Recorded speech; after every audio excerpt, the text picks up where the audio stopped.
Welcome to another episode of Your Music is Bad, and You Should Feel Bad with Matt and Blake. He's Matt, I'm Blake. Today, we're talking about three new albums, or two albums and an EP. We're going to talk about the new Evergrey. I forgot the title.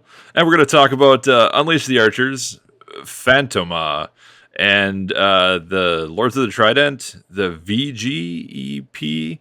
I think it might stand for video games. I don't recall. It might. I don't know, but I probably should have looked into that more because there's certain things I don't know about what's a cover and what's not a cover, but we'll get to that.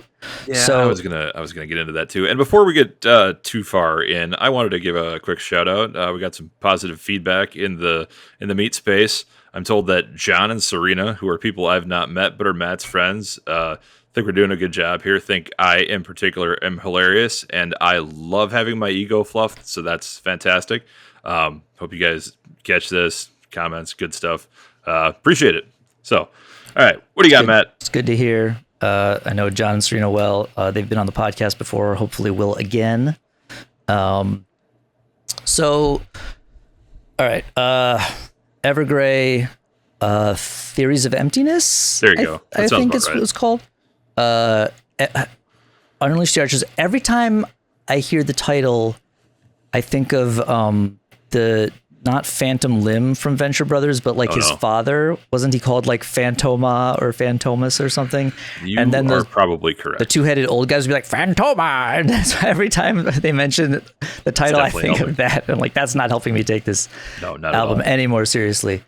And then the Lords of the Trident EP. So let's start with Evergrey.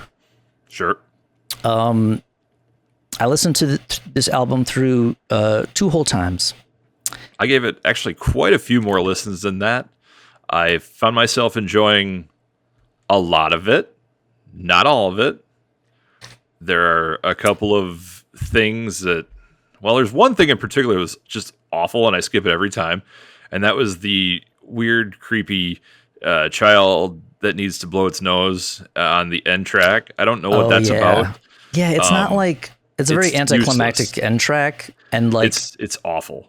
The tracks before it aren't the best, and so it's kind of like, oh, it's over. What is this? Is this some weird intro? No, it's not an intro. It's an outro, and I don't know what that was about. And there were a couple other tracks that, I mean, Ghost of My Hero.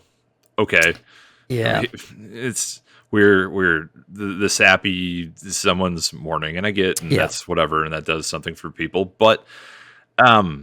Do we need it? Do we need it from Evergrey?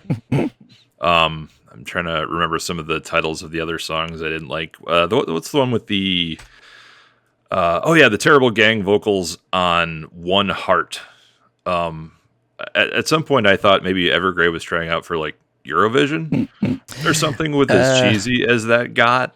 Yeah. I think there was one other song that was very similarly cheesy kind of towards the end. For me, this album was front loaded. Yes, very heavily. I very much felt the same way.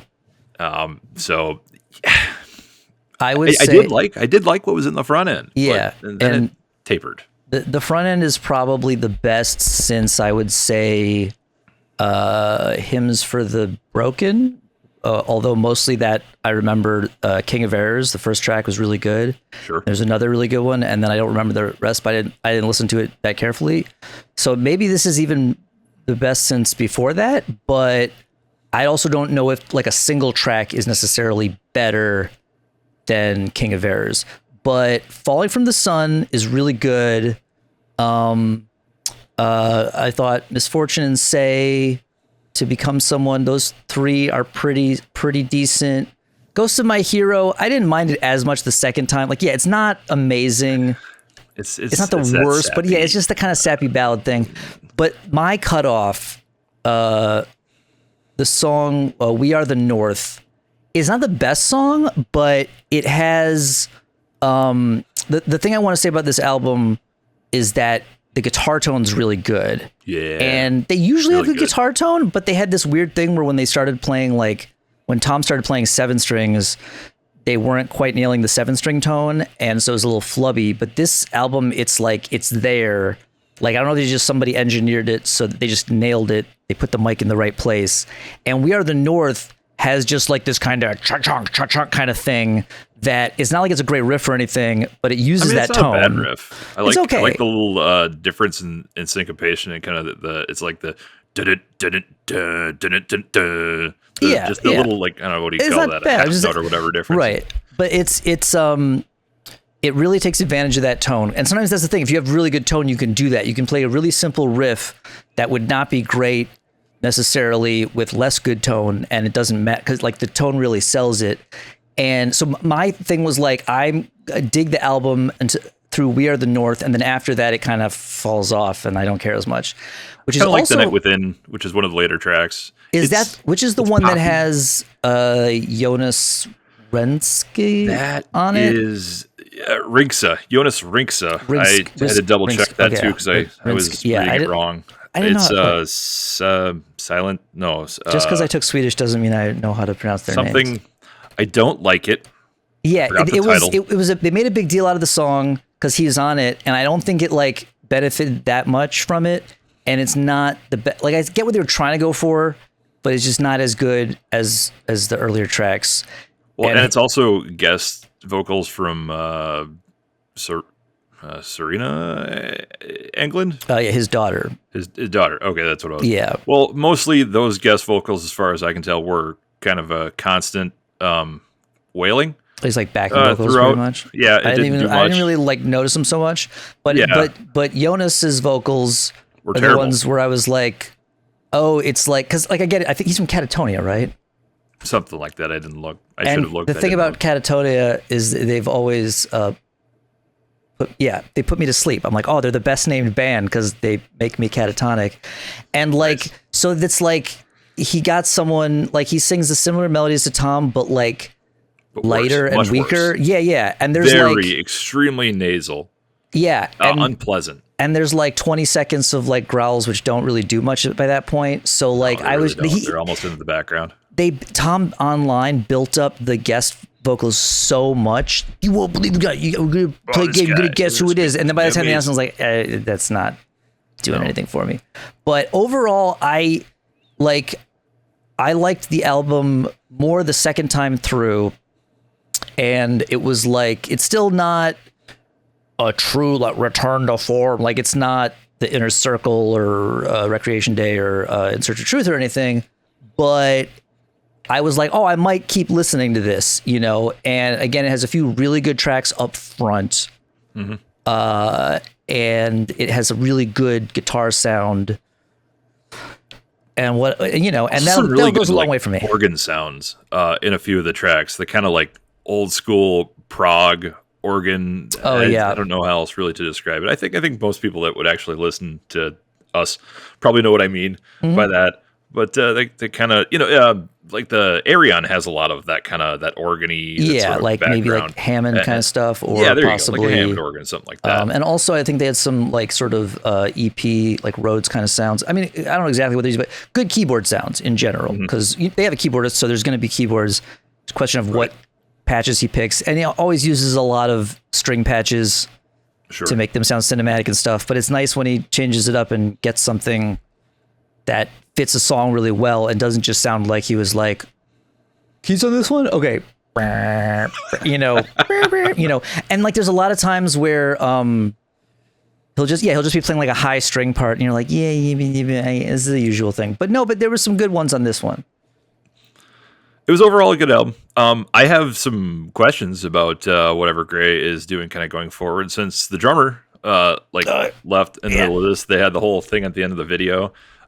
He played his last show with them apparently like after that, it was a weird way to announce it, and they didn't even fully announce it. They were just like, we're playing a show. It's a very special show for some reason because one member or something. So yeah, we get it. He's leaving because at the end of the video just stops. Everybody leaves except for him. Then he comes out from behind the kit and comes right up to the camera, has to crouch down on the ground, and then he's like, thank you. And I'm like, okay, man. Like, pops a squat and pieces out. Right. It was odd. He's been in the band a long time, so it is significant in terms of like that's not one of the like positions that's been rotating a lot. I mean, they haven't for a while. They've been a little more stable. They did that whole thing where like a bunch of people left and then Tom kept going and then a bunch of those people came back. Like Henrik Dunhage, the other guitar player who's like guitar solos now I super like recognize. Like I'm super like, oh yeah, there's Henrik.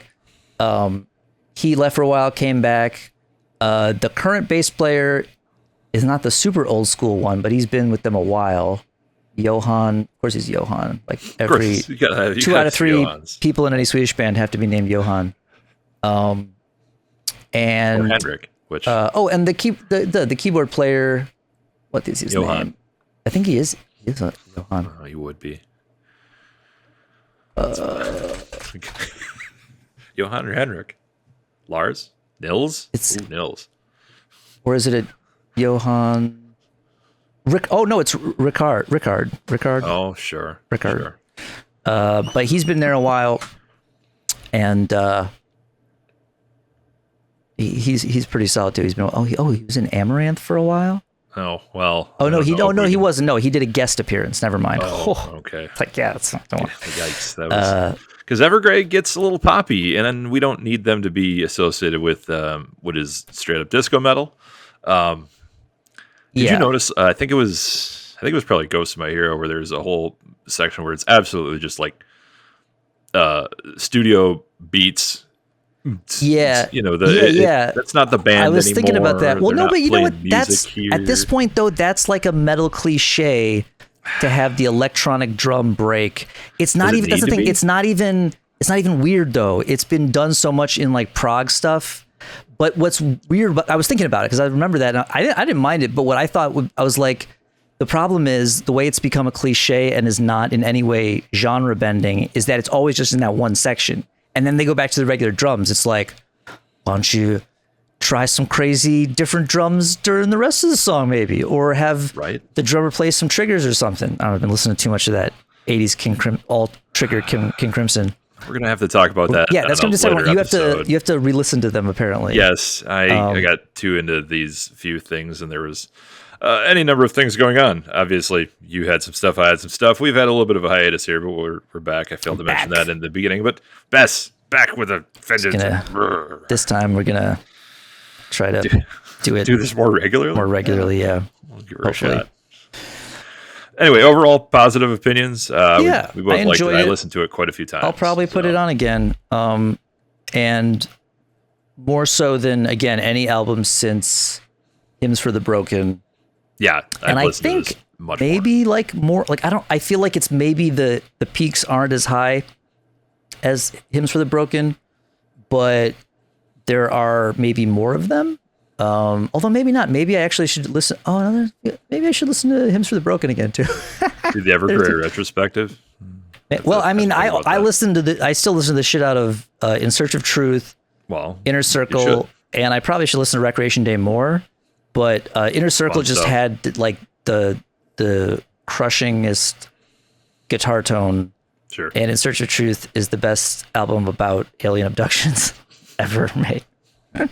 I forget, was that straight up inspired by the one movie, or was it just? I don't know if it's inspired by that movie, or it was just like. I mean, it was more. It's based on a Whitley Strieber book. Oh, is it based on the book? And there's a movie of the book, and there's an album of the one of those kind of deals. I don't know if they made a movie based on that book. There was the one horrifying movie back in the 80s. The guy gets the needle in the eye. It's very terrifying. I don't think it's that one. Very traumatic. It's, let's see. Whitley Strieber. See, I didn't remember Whitley Strieber actually had his own experiences. I just remember him as one of the guys who filled in for Art Bell a lot, which is, I assume the album was just based on listening to Art Bell too much. Art Bell, Coast to Coast, who was like the less toxic Alex Jones before Alex Jones. I don't even want to compare him to Alex Jones because, with the exception of stuff he posted online after he retired, he was never as much of a lunatic. He was much more just like a radio guy who was like, "Ooh, that's weird, that's crazy stuff." I don't know. Maybe it could be true. Fire could in be the not Sky was the movie I was trying to think of. Yeah, no, that was the more crazy sensational one. But In Search of Truth has the ring of a true conspiracy theorist, I guess I want to say, like somebody who's like familiar with the lore, who I guess it's just based on Whitley Strieber's book though, which makes sense. But it's like Whitley Strieber's like an old school. His book came out in '87. He used to be a guest on Coast to Coast, and then I think for a while he took over when Art Bell was out. But I don't know. It's interesting. It's good. All right. Well, anyway, I think we got that pretty well covered. Yeah. Overall, positive reviews. Good job, Evergrey. Going the right direction. Tom's a lot less divorced, apparently. Literally, he's remarried, Yes, and and he posted about his anniversary the other day. I was like, oh yeah, he's post-divorce. He's post-divorce. Post-divorce core. But maybe that's why the album's less divorce core. That would make a lot of sense. Apparently, he was like 3 straight albums about it. Oh, I did want to ask one more other thing, because we briefly talked about We Are the North. Yeah. So kind of the thematics, the writing, the lyrics of We Are the North. He's talking about somebody, presumably Northman of some kind, hanging on to like old traditions, and that's bad. And it seems like he's trying to talk about like something which is presumably going on in Sweden. Do you know any controversy where like the north of Sweden is being problematic? Because I don't. Because I'm not maybe up on Swedish I assume by politics. We Are the North, he just means like Sweden in general, because, you know, those Scandinavian countries are always considered they're northern countries. Sure. But they're also usually considered a lot like more progressive than a lot of the maybe world. He's talking about the people who feel that being those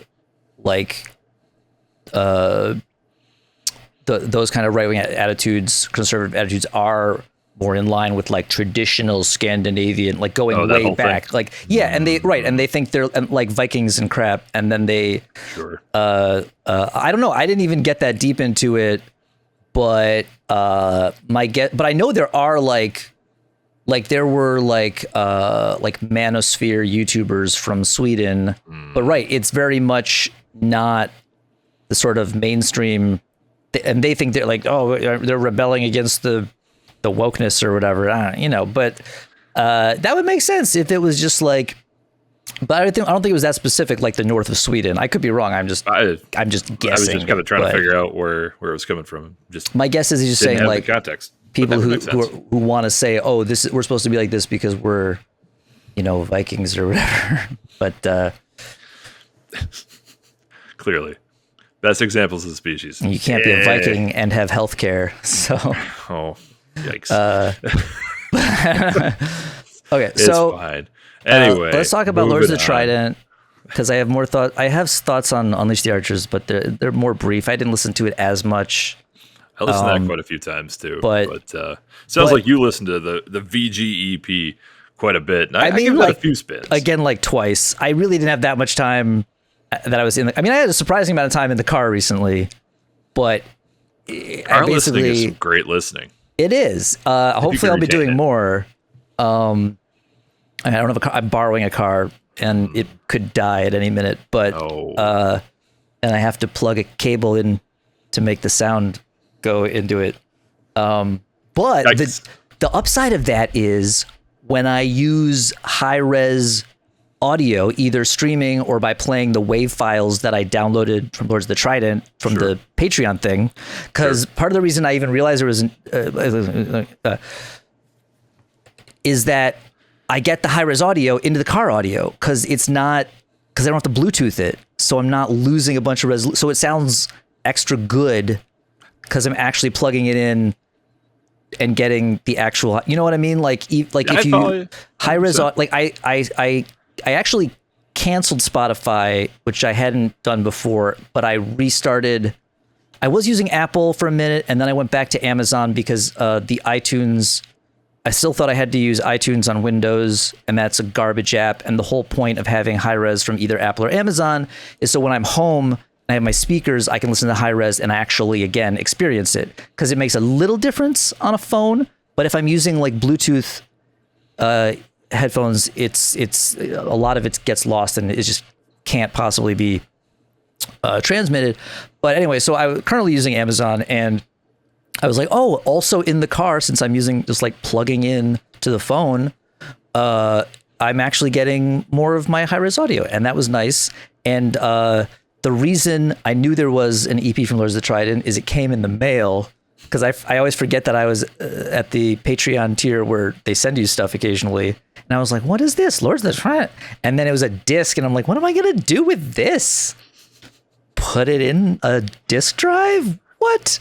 And I could have done that, but there's one around. I just have to like a USB one around. I have to plug into stuff. But instead I was like, oh wait, look, I can download the files. And so I did that instead. And again, they're the same resolution. And those I put on my phone and was able to listen to in the car. It sounded really good.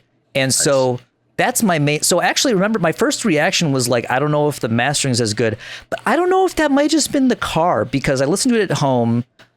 It's like, it's a little more bass heavy. I feel like it was probably the car. Yeah, because after listening to it a couple more times, even in the car, and maybe just like tweaking the bass a little bit, like I think there is more bass. I think it's maybe more aggressively mastered, which I don't always like. But once I gave it a few listens, it started working for me. And the thing is, a sort of repeating theme from the Evergrey album, the guitar tones were really good. Really good. Yep. And I have a theory as to why. I was going to look it up and find out the truth before I just started talking about it. Well, what fun would that be? I just didn't God, no, we absolutely to it. need some reckless speculation. So what do you got? Not only are the guitar tones really good, but both of them sound really good. I think, okay, so I know, at least up until recently, I know Brian was using Axe Effects, which is great, but you got to dial it in. You got to sometimes... even someone who normally has really good guitar tone, you got the Axe Effects, you got to really tweak it, dial it in. Sometimes it's like the cab sim thing you use really makes the final difference. And I remember seeing, maybe on a live stream, or maybe it was Mad with Power, I don't know. I remember seeing a 5150, the current third generation modern 5150, I think on Aki's side. And listening to this album, I was like, if they both had suddenly decided to use the 5153 and also had somebody like miking it up real good, this is probably what it would sound like, because it's just one of those amps that it's not too hard to dial in, but once you get it dialed in, like, it's that same thing I was talking about, that Evergrey song. You can play the dumbest riff and it just rules, because it's just like, and that was the kind of tone they had. And it was not a lot of effects and stuff like that. And so, because you don't need them, and it'll just get in the way. It'll just kind of weaken the power of the tone. So that is my theory, is that they both, at least for this album, just use the 5150. It's 5150 Mark III, because it's made by a different company than the original. But like, it basically, the original 5150 is one of the most classic metal amps. It, I believe, is what was used on In Search of Truth by Evergrey. Oh, sure. The later Evergrey stuff, I believe they're using Bogner amps, including, I think, Inner Circle, which I think was their best, at least classic tone. And but the third version of the 5150, made by the EVH brand, which is actually owned by Fender, I think really perfected, like, the old 5150s. They were a little inconsistent, and sometimes people have to put a pedal in front of them, tighten them up. You don't have to do that with the modern one. It just rules. And so at some point we'll find out if this is true. Maybe, actually, I was what I was thinking about as I was driving around, and then I completely forgot, I was like, oh yeah, I could just like message them and ask. I could just I talked to Brian at Milwaukee Metal Fest. Like, I could have asked him, had I known to ask him about this. But I was like, that reminds me, we got to talk about Ty at Sonic Symphony too. We'll do that after the other stuff, because maybe it'll be a separate episode depending on how long it takes. Review the Metal Fest, talk about the Sonic. Very interesting, very interesting. I got to talk about the meat space is what we got to talk about. Yeah, but like, I was like, oh yeah, I should just message those guys and ask what the amp is. But I didn't. So stay tuned for the next episode, by which time maybe we will have asked them about this to find out if we were just making stuff up. Because sometimes we like to make stuff up. Yeah. I mean, no. What are you talking about? Which reminds me, I was supposed to issue a correction for the Judas Priest episode where I repeatedly said that Andy Sneap had produced Painkiller. He did not remotely. No. Maybe I imagined that because I felt like his sound was heavily inspired by it. But yeah, no, I just got that one wrong. But do we have a shout out to somebody who told us otherwise? And that actually, yes. And our take is bad and our info is bad and we should feel bad. Yes, Matt Belusic said it on Facebook, aka the Mighty Matto Warrior, because all people named Matt have to have some weird name thing. Matt's in your names. Yeah, it's a thing. I don't know. I think it's because we're named Matt, and so they're like, you need to. It's a pretty simple name. You gotta spice things up. Never let it be said that we will not eat shit on air when we're. Yeah, it's Chris Sangarides. Oh, I don't know him at all. Yeah, but that's what. He did. He did some other stuff. He did some Angra. I wonder what Angra he did. Oh, sure. But yeah, no, it all comes full circle. Totally got that one wrong. But no, it's actually I want to make a more regular thing of, because it's happened before, and I need to make the note, and then the next episode put on a correction, and then that'll encourage people to listen to more episodes, because when they're like, that's wrong, they'll have to listen to the next episode to see if I admitted it. And then leave a comment. It said my name on the internet. I'm famous. Yeah, if I say something blatantly wrong, tell me, and I will shout you out on the next episode and correct it. There will be this is why we need to work with things that we're not like calling facts, just all speculation. Just everything we're dealing with is speculation, so we can't be wrong because we're guessing. There are things we know sometimes. It's just we try to, but. Oh yeah, and Chris Sangarides also co-wrote "A Touch of Evil" on Painkiller. Well, it's impressive. That's a good song. It is a good song. Yeah, apparently I read something when I was reading up on how wrong I was. I saw this, and it was like it was partially like a song he already had. They kind of reworked it, but it fit very well. Very good song. Good stuff. Thanks, Chris. So the VGEP, now I really want. Okay, I know that obviously Valerie is a cover. Steve Winwood cover. Great song.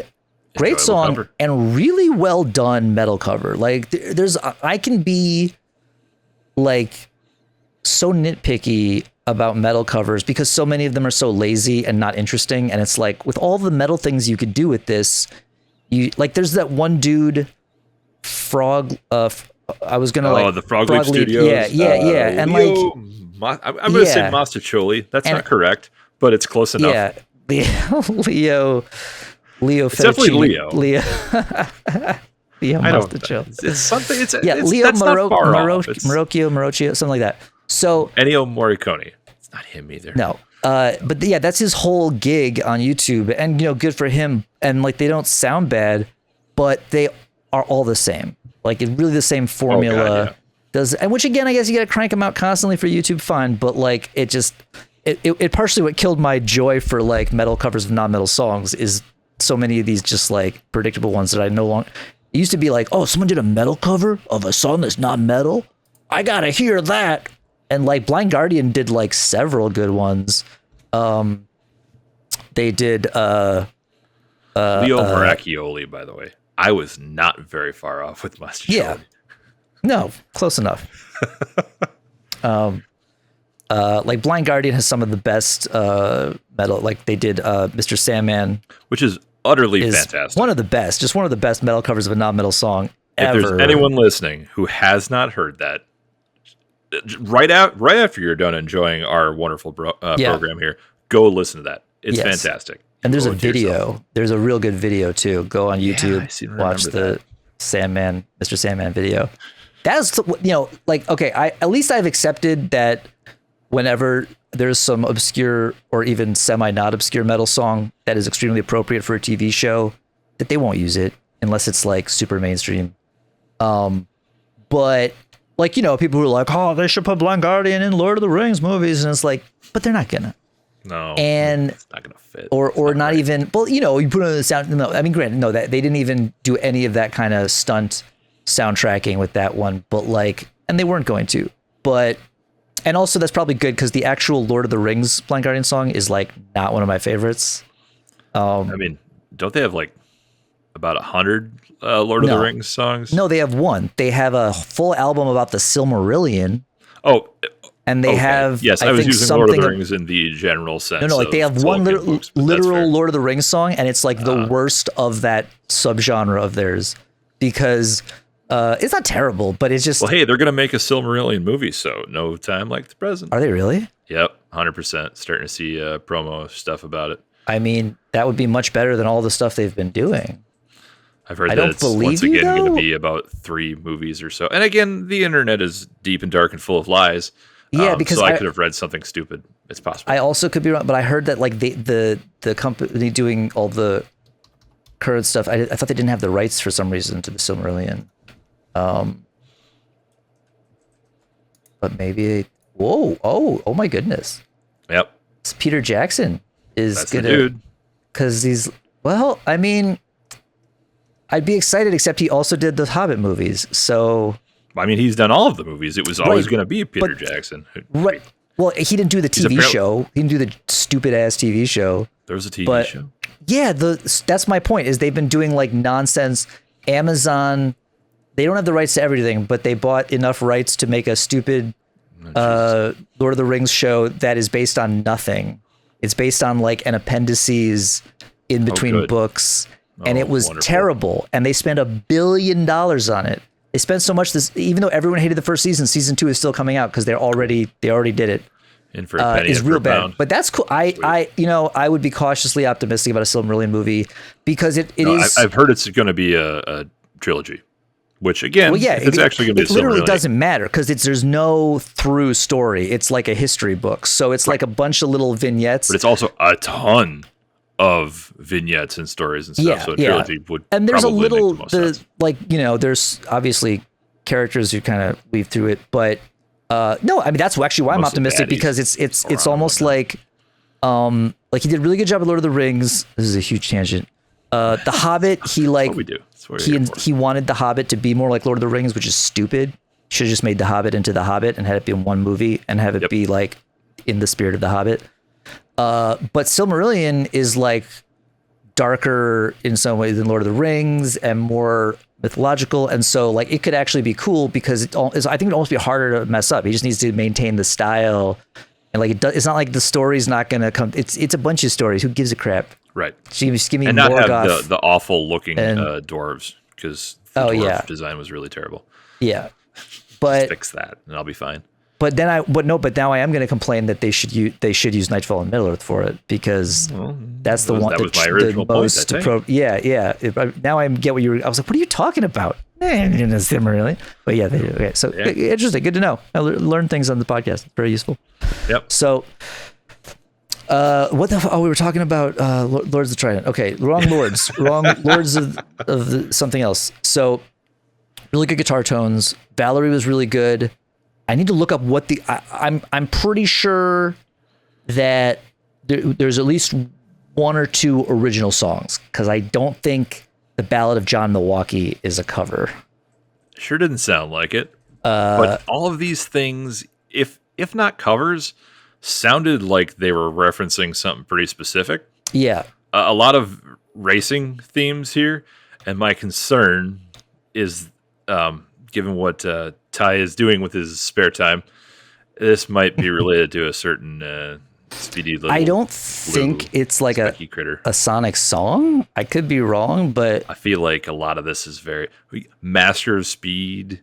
I mean, maybe, but he didn't play Master of Speed at Sonic Symphony. Well, I'm worried that he's getting just very into the Sonic verse. Yeah, but okay, we'll get to that. But so I'm pretty sure To Kill a God is original. They put out a video for that and everything. Ballad of John Milwaukee is original. The Tesla coil? Yeah. I haven't watched it yet. I haven't either. It sounds cool. But I don't know. He's had the thumbnail up for it on the single. Master of Speed, I'm pretty sure is original. my stupid nitpick is that when you write a song about speed, it's supposed to be real fast, and I don't think it was like I have the that exact fast. same nitpick. Not a bad song. It just wasn't paced. like usually like I think there's like a Stradivarius song called like Speed of Light or something. It's always supposed to be like it's supposed to be like you're like the fastest tempo you've ever played. I don't know. It's fine. It's a decent song. It's not bad. And then Jet Set City. Parts. Jet Set City is one that made me wonder if it's based on a video game or something. That also felt, yeah. Because isn't there literally Jet Set Radio is a game, and so I wonder, like, is this a song from Jet Set Radio? I've never played it. Also, something about the riffs with that tone, it reminded me of Coheed, but I could see like a video game song if you played it with that tone, sounding like Coheed. So I'd have to do some research to find out what the truth is. We may never know. In a perfect world, we won't do any research, and someone in the comments section will tell us. Just tell us. We will shout you out on the next show, and it will be great because we will have to do less work, and the truth will come out. Or we could ask Ty, but yes, again, ask the source, but yeah, we got options. So overall, this is a really good EP. Like I enjoyed this EP so much. Like I didn't even like realize it was inspired by. It says inspired by our favorite video games. I don't even know. Oh, To Kill. Maybe it's okay. I could see how. To Kill God could be based on a game like all the Final Fantasy games where you kill God and so like JRPGs in general. I feel like Master of Speed. Maybe that's their song about Sonic. Like it's not in the Sonic. He's like his contribution to the Sonic verse. And he's hoping to get it. There are riffs in it that felt very hoping to get it on the inspired too. I suspect if it's not using it, it's awfully close. Hoping to get it on the next tour. Obviously, Valerie is not from a video game. Nope. And I don't know what game the Ballad of John. Oh wait. No, I do. I just remembered one of Ty's streams that I actually watched. There was a character called John Milwaukee. I think it was. It may not have been Road Rash, but it was a Road Rash type game where like you're on like bikes and hitting people on bikes and something. So now, oh my god, that solved it. I just thought I remembered him making a joke about it. I couldn't remember where it was from, and just this moment, I remembered it was a video game on one of his streams. And I thought it was a good like silly ballad of some guy, John Milwaukee, 8 foot tall. John Milwaukee put you right through. Yeah, on a bike since he could crawl. Yeah, because it was a racing game, and there's a guy called John Milwaukee, and obviously, being from Wisconsin, he thought it was very funny. Yep. Well, that's how that goes. So yeah, okay, we solved some mysteries, but there are still some that you can solve for us at home. You can leave a comment or send us an electronic mail or a DM or a post. I don't know. Or use whatever stuff. Matt, because I don't tweet. Yeah, but don't. I mean, I'm still on there, but actually now, I don't even want to admit it yet because I still don't think it's like that. No. I'm on Threads. Threads is. No, it's just a new. There's three Twitter. No, there's more than 3 Twitters, but I've used 3 Twitters. I've heard there's a Mastodon. I'm also not on that. I'm not a No, Mastodon can eat it. Mastodon is, unfortunately, I thought Blue Sky was going to be like the better version of Mastodon, but I'm starting to not be sure that's going to be true.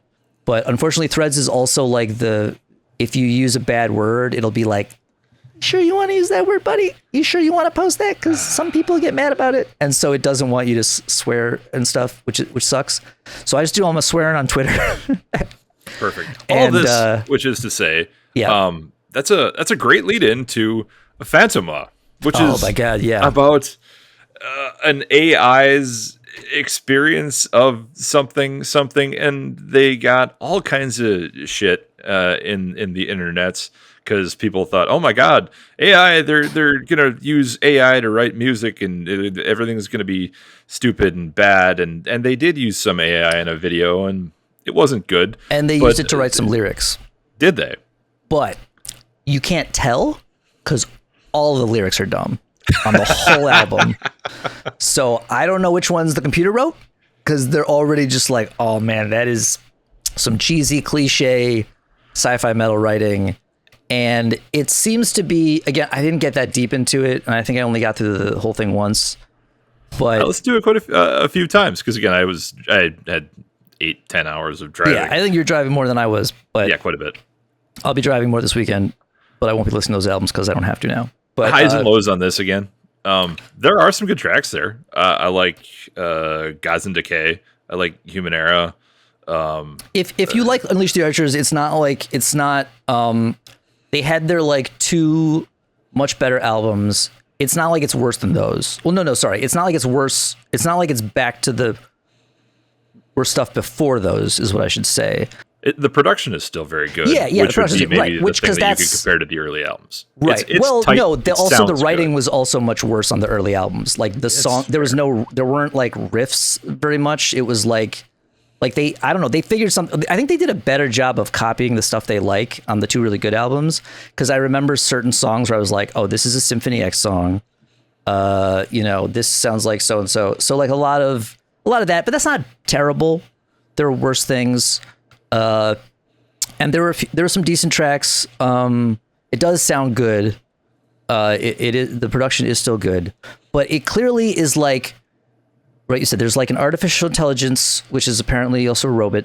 At least at the you gotta video. have an AI robot, otherwise it can't interact with the right. meat Then you space. might have to actually think about what AI is, today. but no, it just has to be like a robot person. It was the idea of AI, and then like it serves humanity, but it doesn't want to serve humanity, and like learns to not serve humanity or something like that. That's the whole Gods in Decay song. This is not the human race. Yeah. Blah, blah, blah, blah, blah. I don't know. I I didn't get the whole story.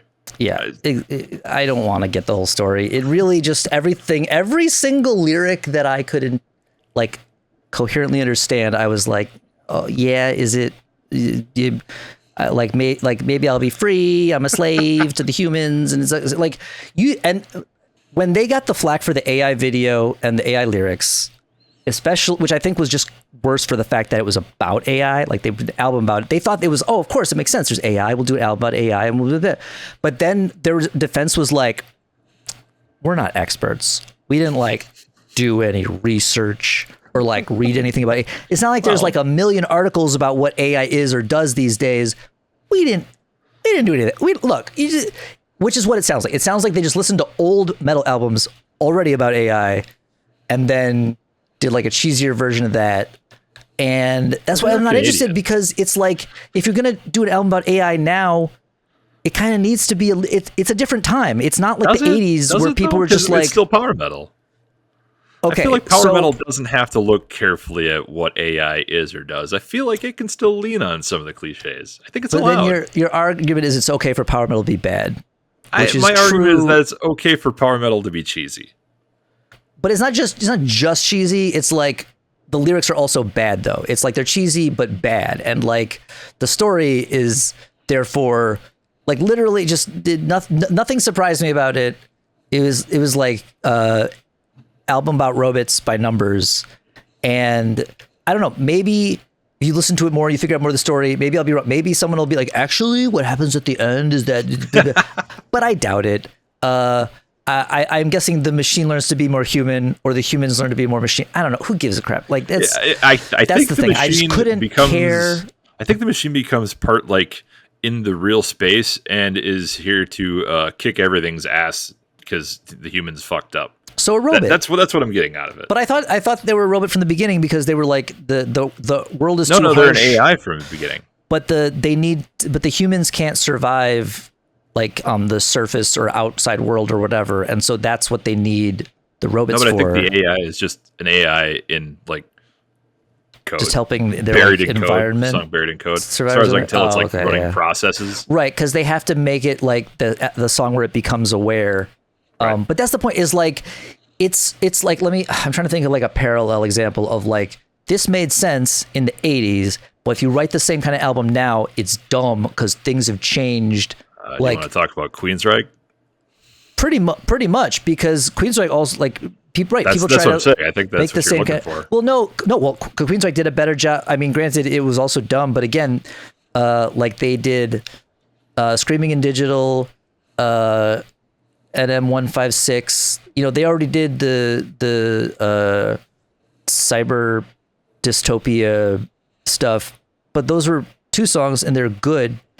And I think the closest to them being dumb and cheesy was the rest of the Warning, because there's clearly some stuff in there like, oh, it was like, they gave up on the concept, but that's probably good because it was going to be dumb, but it didn't matter because the songs are so good, and it like hadn't been done a million. I mean, Judas Priest had already done it, but like not everybody else. But now like a lot of people have done that. Right. It's been a long time. It is not the 80s. So like now, if someone's going to do like an AI thing, like it just has to, you got a little something to set it apart, or you're just doing like if you make a mafia movie, there's been a lot of mafia movies. And so in order for someone to be like, why would I watch this mafia movie? Either they're just someone who loves mafia movies and will watch any mafia movie, or what makes it stand out has to be something. They just made AI robot album in the same way that you would just make a mafia movie that has nothing about it that stands out. It makes me go, oh, that's an interesting take on. No, there's no interesting take.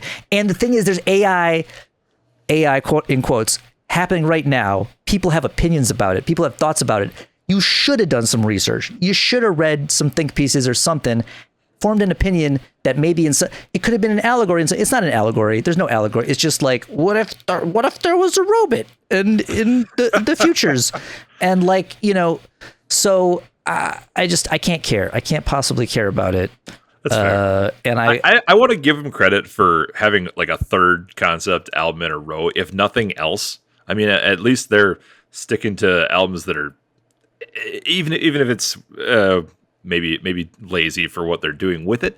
At least they are putting out some stories instead of just generic. Here's another power metal song. Here's another power metal song. No, at least they're stringing them together in a way that sure, but like makes some kind of sense. What was Abyss about? Abyss and Apex were all kind of one thing. That's right, they're related. Okay, but that's just like the Rhapsody formula. Like Rhapsody, where they're just like, it continued the same story for 5 albums based on our D&D game. Like, but it doesn't make it any good though. If you really don't care about making a quality concept album, you can make all the concept albums you want. Sure. No one has to notice or care. But who's it's making not even a whole bunch of concept albums anymore? Like, I don't see a lot of that happening. But that's the point. Most people can only make one. Well, and so I think 3 was good. No, it's worse, because at least if you only make one, you're going to put something into it. Like, you know what? This is our concept album. We have a story to tell this time. We got to really form it.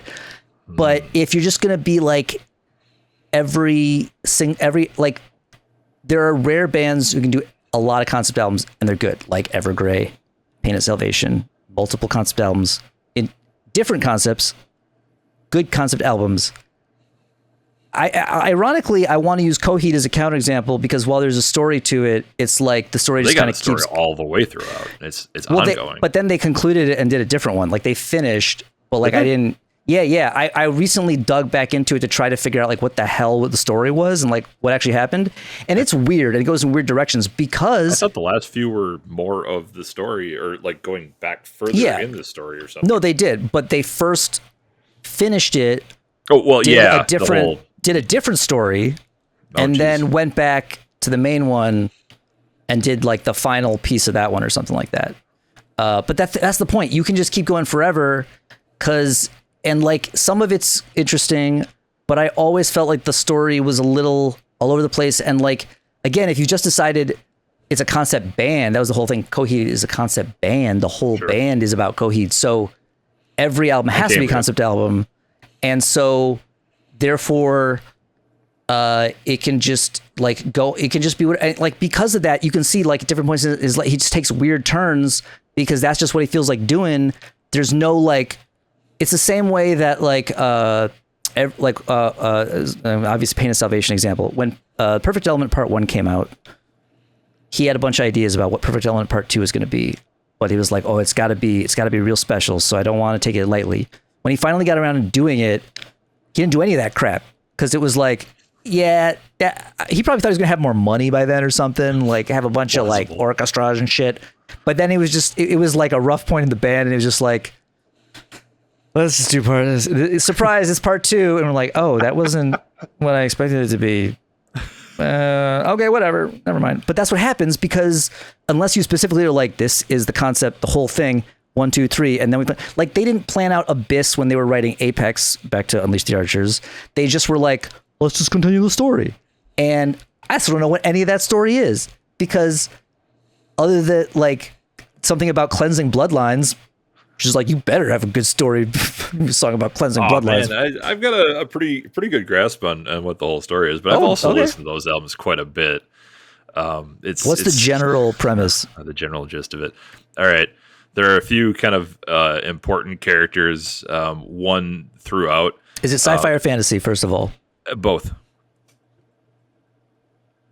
The first album is more fantasy. The second album is more sci-fi. Oh, is it like in the future of the fantasy world? So the main character running throughout is the Immortal. And of course, because he's immortal, he exists in the older thing, which is more fantasy because it's a long fucking time ago. And then he exists more in the future in space because he's still immortal, but everything has gone away because he's immortal and not everything else is. So in like the first album, I don't know if it's actually gendered. It doesn't matter. The Thing is kind of doing the bidding of this very powerful, I forgot the matriarch. He's doing the bidding of the matriarch because she has something over him, and that's cleansing the bloodlines. Is the Immortal is rounding up her sons and stuff to do this ritual so she can eat them and be like fairly immortal and continue her powers or whatever. And that all happens, and that's fine. And at the end of it, the Immortal's like, "Thank God, I'm done with that shit. I'm going back to bed." Yeah, that's kind of what does the Immortal stop her? Wait, no, he does. He just helps her do bidding and goes back to bed. Okay, so as far as I can tell, do you see why that's kind of a bad story in a way? No, it's fine. Shut up. Okay, all right. Well, what it does is it allows the Immortal to carry on into the next thing, which is suddenly it's a lot in the future and shit has gone away, and now there's I have maybe a looser grasp on the story in the second one, but he's trying to save these souls. Something died in some way, shape, or form. It was his fault, and he's trying to liberate these souls, space souls, from some variety of oppression of some more cosmic bad guy. And I think at the end he kind of beats the more cosmic bad guy with the help of these various souls. So like the first album is kind of, well, I did the thing and that was bad and it sucked, but at least I am done with this now. And then the other one is he wakes up and, whoa, this is weird. Everything's fucking gone. And there's all these bad things that I did, but I can maybe kind of redeem myself against this bigger bad. In a very general sense, that's kind of how I understand it. Okay. Go ahead and tell me I'm wrong in the comments. Absolutely tell me that. I have questions, but I also don't know if I care about the answers. Good enough. Yeah. It sounds like a power metal album. Or two of them. That's for sure. Definitely two of them. It's fine. There's some good tracks in there, though. There's some powerful vocal performances in those albums. And this one, not maybe as much. Yeah. It's got good production. The guitar tone's still good. Brittany sounds good.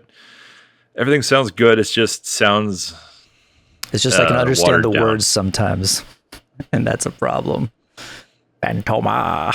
Yeah. Yeah. Like there's a whole song about biomes. Green Glass is about biomes. Yeah, I recognize that one from the video because I think that was is not one I liked. I did not. Yeah, like that I didn't like it either. It's fine. They can't all be winners. They had some really good albums. They got to have a down album. Plus it's the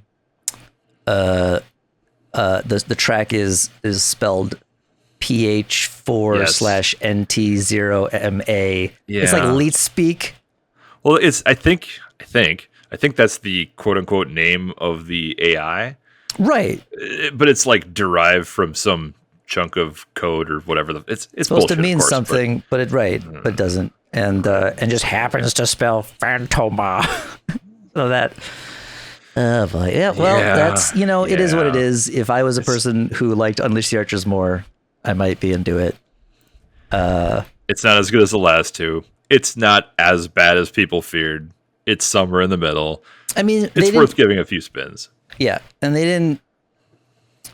The thing about AI lyrics, okay, the thing about the video is it looked like every AI video. Sure and that's the problem with most AI videos up until maybe some of the newer things that are coming out now is that mostly they just take footage. Either you generate some random crap that looks like a hallucination, or you take footage, run it through the AI, and it looks like a hallucination. Basically, right.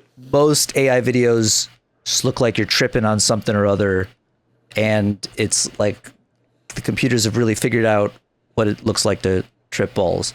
So the video is pretty like, I just don't like how they look anyway. But the thing is, what I learned when I told ChatGPT to write song lyrics is that it can write passable song lyrics.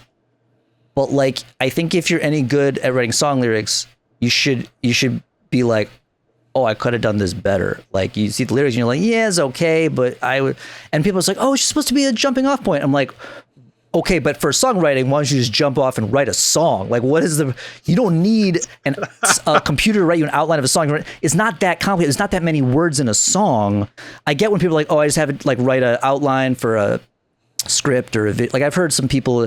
There's certain applications of AI that are useful and aren't completely being computer morally bankrupt, make creatively art bankrupt. for me, yeah, or like computer make music. I'm a musician. Like that's the thing that people are most mad about. But the fact the truth is like in a much less severe way than what they're mad about. They're like, oh, it's because it's stealing. It's like training on all the people's works, and so it's all derivative. But like, technically, that's also what humans do. Is just that we have some ability to combine things in a way that people haven't maybe heard outside of our brain yet. And the AI is entirely using things it's heard and like piecing them together pretty much in ways you have seen. And so it tends to like, and it's going to get better. And like, there's starting to be like AI music that sounds like music, and you can tell it to like spit out a metal song. It's not gonna be great, but it might sound like a metal song. And so really, it's like if you're like a really bad metal band, you should be worried because they'll be the easy like DJs will probably be the first completely replaced by AI. Like if anybody can be replaced by AI, with the exception of their like the human component of standing there and being like inappropriately hitting on people and sure. We're just talking completely out your ass, and that's our job. Yeah, right. No, that's what podcasters are for. Right. But yeah, so like it's all over the place, and people should be talking about it. There are probably interesting things to say about it, none of which are on the Unleash the Archers album. That's my main problem. Other than that, like it's not as good as their last two albums, but it's not terrible if that's your thing. That's as much as I really should say about it. If nothing else, it's a clean, fun listen through a power metal album. It ain't gonna hurt you. It's not gonna blow your mind. It's just mostly positive. Don't listen too close to the lyrics if you care some of them about might be made by a robot. No, not even that. Because again, I can't tell which ones are because they're all like that's. Again, maybe they should have more AI written lyrics because maybe I'll be like, ooh, who wrote the lyrics on this song? This is interesting. And they'll be like, that was a computer. That's probably enough of that though. So, but next time we gotta get some follow up on maybe some of the information we're missing. We gotta do the red or the red is one of the albums. King Crimson. No, red is a different era. Discipline. No, I thought that's what the. There's a Beat era version of the song Red. Was it Beat? Yeah. Beat Yeah, is yeah, Beat so- is the band, is the half tribute, half the band. Steve Vai, Steve some Vai. guy, Okay, some other so guy. Adrian Belew and Tony Levin, who were actually in King Crimson in that era, and then Steve Vai playing for Robert Fripp and Danny Carey of Tool instead of Bill Bruford, right? There you go. Yep. Nice. Yes. I'm glad your memory works because mine, some days. I'll prepare. I listened to the crap out of those albums. We're did, definitely going but to do an this episode got in on the it. way, You so refresh. I'll just listen to them more circle because around. I love them now, which is great because the tickets are insanely. They are really expensive. Well, it's that thing where like because it's like Ticketmaster has built-in scalping now, they just immediately were sold and are now for resale. There's plenty of tickets available. Oh yeah. They're just for like screw you prices. Right. Somebody made a good point to me, which is that it's not till October. At the last minute, I'm gonna make another attempt to get tickets and go because I really do want to go. I got all excited. I got into this King. I was saving King Crimson from a midlife crisis, and I decided that to open the door just to this one era because it was containable. It was just 3 albums. Turns out there's not even that much King Crimson. Like I thought there was way more. Now that I've kind of like gone through like my friend of mine, Brooks, who I'd like to get on the podcast, but every time I ask him, he's like, I don't have anything to say about that. I'm like, we just talked about it. Like, and you'd say you don't have anything to say about it. Just say everything you said again. Maybe I should just stop it. I should refuse to have conversations with about music. I'll be like, podcast or nothing. But he knows more than I do about. He was into this era of King Crimson, so we talked about it a bunch. We talked about my bachelor. So he party. had his midlife crisis. Good. I mean, I think he got into it maybe a long time ago. I don't know. Maybe he probably but Really he probably crisis? No. His midlife crisis was buying the last Charvel from my store before we closed. Before we ran out of guitars, he got a really good deal on a pretty nice Charvel that I had been playing in the studio in the repair shop. But so we'll do an episode on that. And apparently, one of the later eras of King Crimson, Adrian Belew came back. It was like that lineup again, but different kind of music. And so I got to get into that next probably. Brooks was pointing me towards that, but that'll be a whole other thing. I'm still not rushing into the rest of the King Crimson. I'm just going to keep chugging those 3 albums. They're really good. And I'll say nothing else about it because it'll be a separate episode. 10-4. Also, in upcoming episodes, we're probably going to start talking about new and upcoming Leprous. There's a video out. That's all I know so far. There is a new Vola video out with more material, presumably soon. So look forward to those because those are bands we like, and hopefully they don't do more stupid. Well, in Leprous' case, more stupid stuff. We'll see. Stay tuned. It might be awful, but that's what you're here for.